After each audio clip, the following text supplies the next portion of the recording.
Welcome to this video on polynomial division, and in this video we're going to be looking at how we can divide high power polynomial expressions by linear expressions. Now in this example we're only going to look at cubics rather than anything with a higher order, but the process will be the same, just for sort of ease of time. I've picked cubics.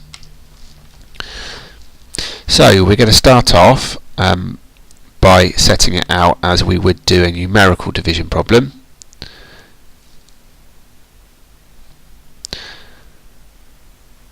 So what I'm dividing by goes on the outside, and what I'm dividing into goes on the inside. And now I'm going to start with the x term, and I'm going to divide that into the first term of the cubic. So x into x cubed is x squared.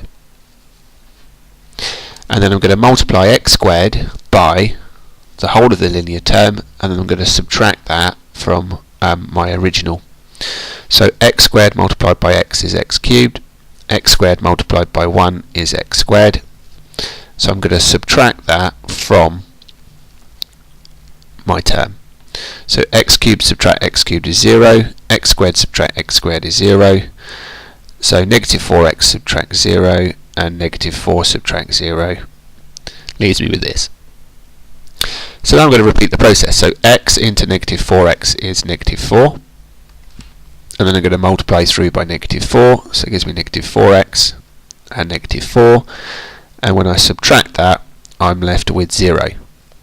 So I've completed my division. So when I did x cubed plus x squared minus 4x minus 4 divided by x plus 1, I was left with x squared minus 4. Now quite often you're asked to do this so that you can take the resulting quadratic and factorise it, which will allow you to fully factorise what you begin with, but in this case we're going to leave that. So this second example we're going to go through the same process as before. So x minus 3, and then 2x cubed, subtract x squared, subtract 12x, subtract 9. So x into 2x cubed is 2x squared. So I multiply through that by that now. So 2x squared times x, and 2x squared times negative 3. And I'm going to subtract that.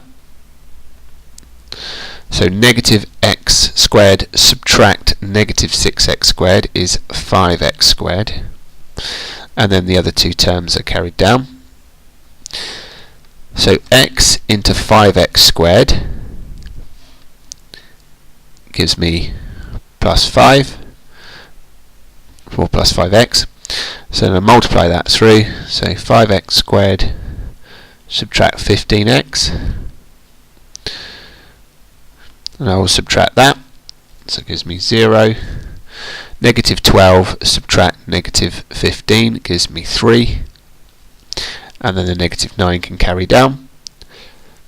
X into 3x is plus 3, so I'll multiply through by 3, so 3x subtract 9, and I subtract that, and I'm left with nothing. So my answer when I did 2x cubed minus x squared minus 12x minus 9 divided by x minus 3 was 2x squared plus 5x plus 3.